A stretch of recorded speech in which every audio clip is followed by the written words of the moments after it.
আজ যোগ্য চাকরি প্রার্থীরা তারা পথে নামছেন এবং গতকাল ধুন্ধুমার পরিস্থিতির সৃষ্টি হয়েছিল, আপনারা দেখেছেন। আজকের পরিস্থিতির দিকে আমাদের নজর রয়েছে।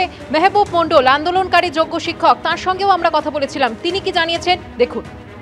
আমাদের বিকাশ ভবন অভিযান 11টার সময় আমরা করুণাময়ীতে জমায়েত করব এবং তারপর ওখান থেকে আমরা বিকাশ ভবনের উদ্দেশ্যে যাব। আমাদের বঞ্চনাটা তো সব থেকে বেশি এই কারণে বলছি যে এই পরীক্ষায় আমাদের যে সিট আপনারা দেখছেন 32,000 প্রায় সিট, সেই 32,000-এর মধ্যে আমাদের আগের বারে রিক্রুটমেন্ট ছিল প্রায় 17,200। তার মধ্যে টেন্টেডদেরকে বাদ দিলে 15,400 এবং তার মধ্যেও আবার প্রচুর শিক্ষক শিক্ষিকা যারা অন্য সার্ভিসে চলে গেছেন, এখন বর্তমানে রয়েছে 13,000 সামথিং এবং তাদের মধ্যেও সকলে কল ফর ভেরিফিকেশনে ডাক পায়নি। আমরা বারবার বলেছি 16কে আলাদা করে দিন আর 25কে আলাদা করে দিন, সেই সময় কিন্তু কেউ এটা নিয়ে কথা বলেনি। আমরাই বলেছিলাম, আমরা তো সিট বাড়ানোর দাবিটা করছি, কারণ সিট যখন বাড়াবে যে 1 নম্বরে যোগ্য আছে, 4 নম্বরে 1 নম্বরে যারা নতুন ফ্রেশার তারা আছে, 4 নম্বরে একজন বঞ্চিত হচ্ছে, শুধু 4 নম্বরের জন্য তো পারবে না, সিটটা তো সামগ্রিকভাবেই সবাই পাবে।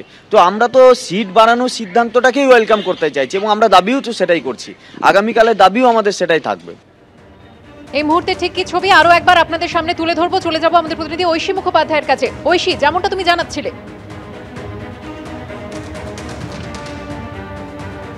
একেবারে দেখো সল্টলেক জুড়ে আজকে বিভিন্ন কর্মসূচি রয়েছে, তাই যাতে কোনো বিশৃঙ্খলা না হয়। আপনি কি প্রথমবারের ক্যান্ডিডেট?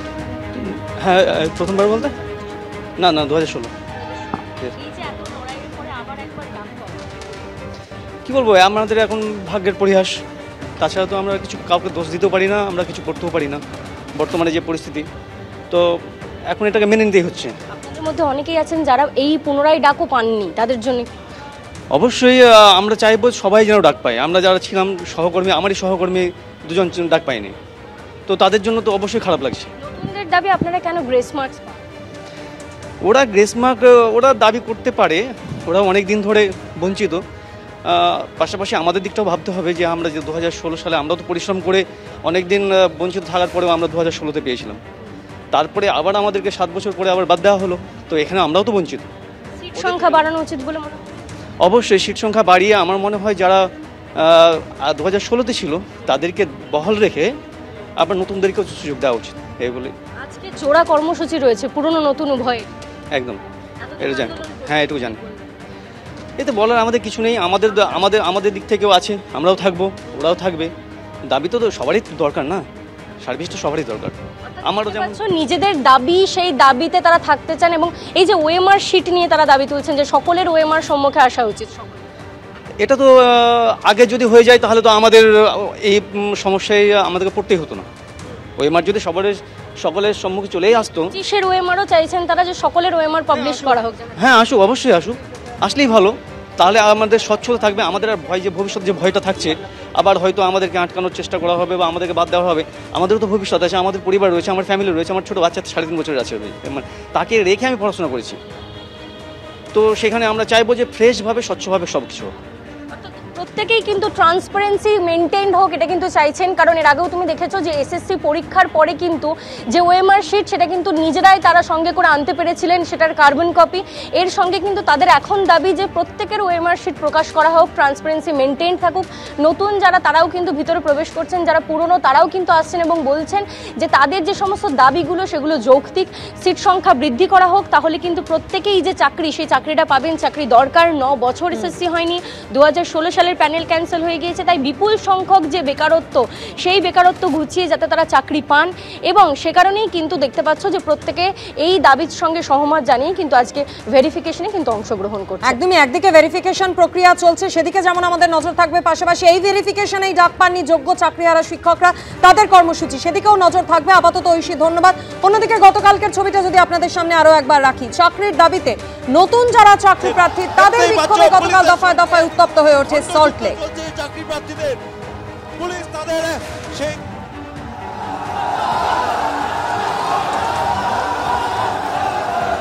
পুলিশের সঙ্গে রীতিমতন খণ্ডযুদ্ধ চলছে চাকরি প্রার্থীদের। পুলিশ তাদের যে অবস্থানের জায়গা সেখান থেকে সরিয়ে মেট্রো স্টেশনে ঢোকানোর চেষ্টা করেছিল, কিন্তু চাকরি প্রার্থীরা পুলিশের সেই ঘেরাটোপ থেকে বেরিয়ে তারা এখন যাচ্ছেন করুণাময়ী মোড়ের দিকে রাস্তা অবরোধ করতে। একেবারে উত্তপ্ত পরিস্থিতি, পুলিশ বাহিনী তাদের পিছনে ছুটছে এবং চাকরি প্রার্থীরাও তারা কিন্তু ছুটছেন। দুই পক্ষের মধ্যে একটা খণ্ডযুদ্ধের পরিস্থিতি দেখতেই পাচ্ছ। সন্ধেবেলায় পুলিশের তরফ থেকে আলটিমেটাম দিয়ে দেওয়া হয় যাতে রাস্তা ফাঁকা করে দেন তারা, কিন্তু চাকরি প্রার্থীরা তাদের দাবিতে অনড় ছিলেন যে যতক্ষণ না পর্যন্ত এসএসসি চেয়ারম্যান বা শিক্ষামন্ত্রী তাদের সঙ্গে দেখা করছেন তারা এই অবস্থান থেকে উঠবেন না। এরপরেই পুলিশের তরফ থেকে বল প্রয়োগ করে কার্যত তুলে নিয়ে আসা হয়। সেই ছবিটাই দেখতে পাচ্ছ, ক্যামেরাম্যান সহকর্মী শান্তনু সেই ছবিটাই তুলে ধরছে।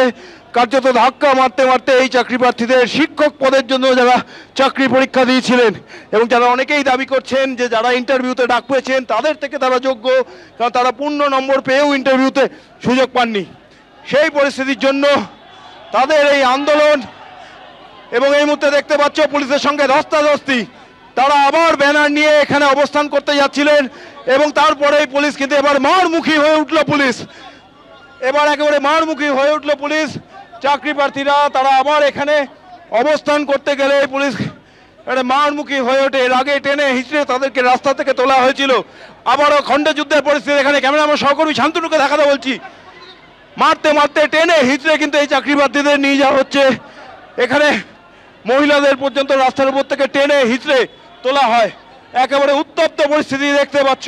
আমাদেরকে একবার ফাঁসি দিয়ে দিন, বাঁচার অধিকার নেই আমাদের। এইভাবে আসলে প্রথমত শিক্ষকদের চ্যাংদোলা করে নিয়ে যাচ্ছে, আমাদের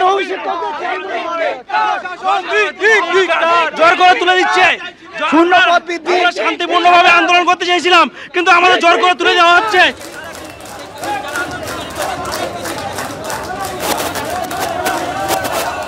আমরা চেয়েছিলাম রাজপথটা দখল করে থাকতে এবং আমাদের দাবিগুলো যাতে সরকার শোনেন, কিন্তু পুলিশ কর্মীরা আমাদের বলপূর্বক তুলে দিয়েছেন। পুরো দিনটা ওনারা আমাদের কিছু বলেননি। অবশেষে তারা চেয়েছিলেন রাতের বেলা যাতে যানজট না হয়, সেইভাবে আমাদের তুলে দেওয়া হয়েছে। আপনারা তো চাইছিলেন এসএসসি চেয়ারম্যানের সঙ্গে দেখা করে আপনাদের দাবি জানাতে, সেই বিষয়টা কি? কিন্তু পুলিশ আধিকারিকরা যেটা জানালেন যে এসএসসি চেয়ারম্যান বেরিয়ে গেছেন, তারপরে ওনাদের হাতে আইন আছে, আইন মোতাবেক ওনারা আইনকে কাজে লাগিয়ে আমাদেরকে তুলে দিয়েছেন। তাই আমরা উঠে গিয়েছি। আমরা ভবিষ্যতে আজকালের মধ্যে বৃহত্তর আন্দোলনের ডাক দিচ্ছি। সমস্ত ফ্রেশার্স বন্ধুদের দলে দলে এই আন্দোলনে যোগ দেওয়ার আহ্বান জানাচ্ছি। পুলিশ যদি পারমিশন না দেয় আমরা কি করতে পারি?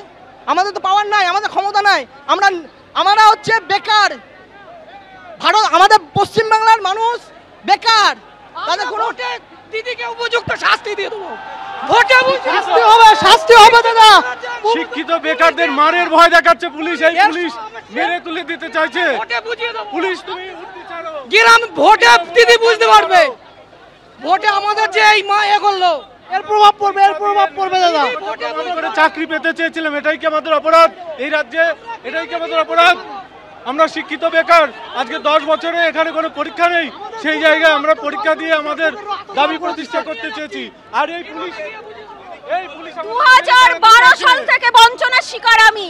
2012 মেরিট লিস্ট থেকে আমাকে বাদ দেওয়া হয়েছে, টাকা চাওয়া হয়েছে পার্টিগত দিক থেকে, তারপরেও 2016 চলে গেছে, এখন 2025-এ এসে আমাদের এইভাবে বঞ্চিত হতে হচ্ছে। আর কবে পাবো আমরা আমাদের যোগ্যতার মূল্য বিচার? কবে পাবো বলুন? আন্দোলন তো এবার শুরু হয়েছে, এখান থেকে সরাবে তা আমরা অন্য প্রান্তে যাব, অন্য প্রান্ত থেকে পুরো পশ্চিমবঙ্গ থেকে বলে ঘুরে বেড়াবো, কিন্তু আমরা আন্দোলন থেকে পিছনে হটবো না। এইভাবে আন্দোলনকে দমানো যাবে না, আমাদের আন্দোলন জারি থাকবে। আমরা এরপরে আমাদের কর্তৃপক্ষের সঙ্গে তাল মিলিয়ে আমাদের আন্দোলন চালাবো। পুলিশ আমাদের বলছি কতজনকে আটকাবে সরকার? এই সরকার যোগ্যদের আমরা চাই ন্যায্য দাবি যেটা সেটা আমাদের ফিরিয়ে দিক, তারপরে আমরাও আমাদের মতো করে ফিরে যাব। তার আগে পর্যন্ত এই খাতে মাটি একটা চুলও ছাড়বো না।